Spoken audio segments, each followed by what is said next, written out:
Who's the gardener here? Hello YouTube. Out in the bean patch again. And I brought you out here today to do a follow-up video. It's been right at about 2 weeks ago that I posted a video on how to grow more beans with pole beans. And as you, if you've watched that video, if not, go back and watch that video. My beans had fizzled out. They weren't producing hardly anything. And so what I done was I went up to the very top of these pole beans and I topped them out. I simply just found the end of those runs and I snipped them off or broke them off because they were trying to finish out. They were trying to be done. So what I done was when you do that, when you clip that top off, what it tells the plant, the rest of the plant, is, oh no, something went wrong. We're not going to be able to sustain life for the next season. We need to do something about it. And so what it does is it starts to put on a whole lot more shoots and side shoots. We talked about that in the last video.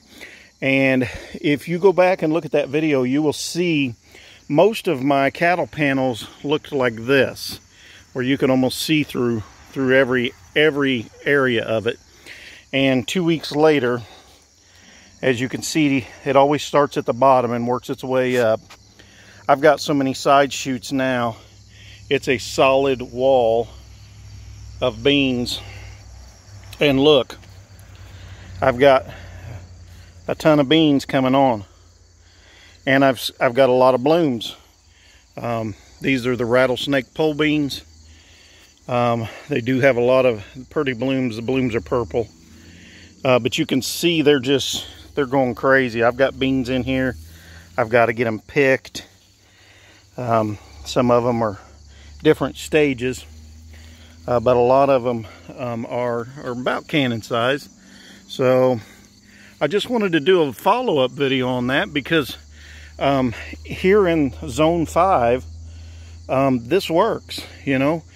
Some people might think it's a crazy concept, but this is living proof of it. Like I said, I'm in zone 5 in Indiana, and I top my beans off about like that every year, and I'll get a whole nother flush, a crop of beans towards the fall, and it works well. Like I told you though, I always like to have a backup. I always plant another batch of beans, and if you recall, now these are they're pitiful looking. I'm probably going to pull them up today, but this was a row of Roma 2 beans, and they still got beans on them, but they need picked and they need something done with them. See, they're more of a wide Italian type bean. But we're going to get those taken care of today also. But like I said, I always like to have additional insurance. And so about the first week of August or last week of July maybe, I think it was the first week of August, I planted me a whole nother batch of bush beans in the tall box, and they are doing real well.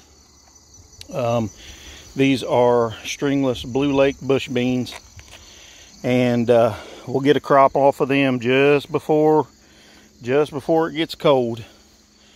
So something that you might not think happens in a raised bed. Real quick, I'll just share this and then I'm gonna get off of here. I planted a whole little row of radishes here all the way to the end, but as you can see right there in the middle, there's no radishes. And I got out here and got to looking, and there is a place right here where something's been sitting and laying. And this bed is, oh, well, 10, 20, 36 inches tall. And the rabbit, I have a rabbit around here that's been getting up in here, and he's been eating my radishes. So You don't think that that can happen, but it does. Sorry, I'm pulling a weed right here. Carrots are looking good. These are my fall carrots. They're coming up real nice. I've been gone for a week. That's why stuff looks like this. Normally I come out every day and pull. You're going to get weeds in these tall boxes too. It's just part of the curse, you know. Part of the curse. The whole weed issue. But if you come out and maintain it every day, it's not bad. Look at here. Look at here. He even got up here today. Been rooting around. Got some plants laid over. Oh boy.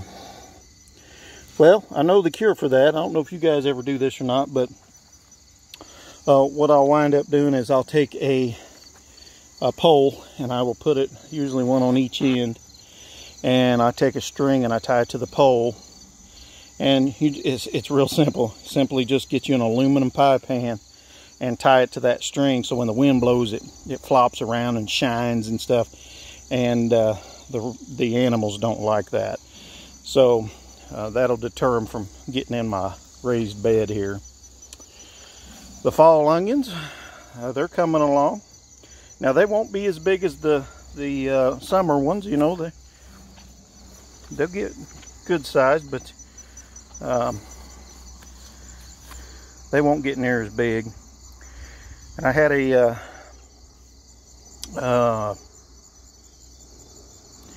well, what did I have here? Kale. I had kale right here just a little bit ago. I pulled him out. The cabbage worms would just eat him up while I was on vacation. So went out and saw my daughter out in Kansas. But second row or second crop of beans coming up and ready to go. As soon as these start to dwindle down and fizzle out, I'll be able to go over there and pick from those till fall, till late fall. And of course then it'll be done, you know. So, all right, just a little video on how to get more beans. Look at this. I mean, this is the front side. Golly, they just went crazy. Got vines everywhere, all the way to the top. Remember, if you go back and look at that video, you could see through all of this. I went through and I pulled a bunch of leaves off and stuff, and man, they just went like gangbusters this last week. So how to produce more beans? It works, people. Zone 5 here in Indiana. Got plenty of beans on there. There's beans if you got to get in here and look. But I mean, here's some new ones right here coming on. You know, beans. All right, who's your gardener here? Grow more beans. Lord bless. Have a good day. If you like what you see, like and subscribe. Give me a little thumbs up if you want, and hit that notification bell. Lord bless. Have a good day.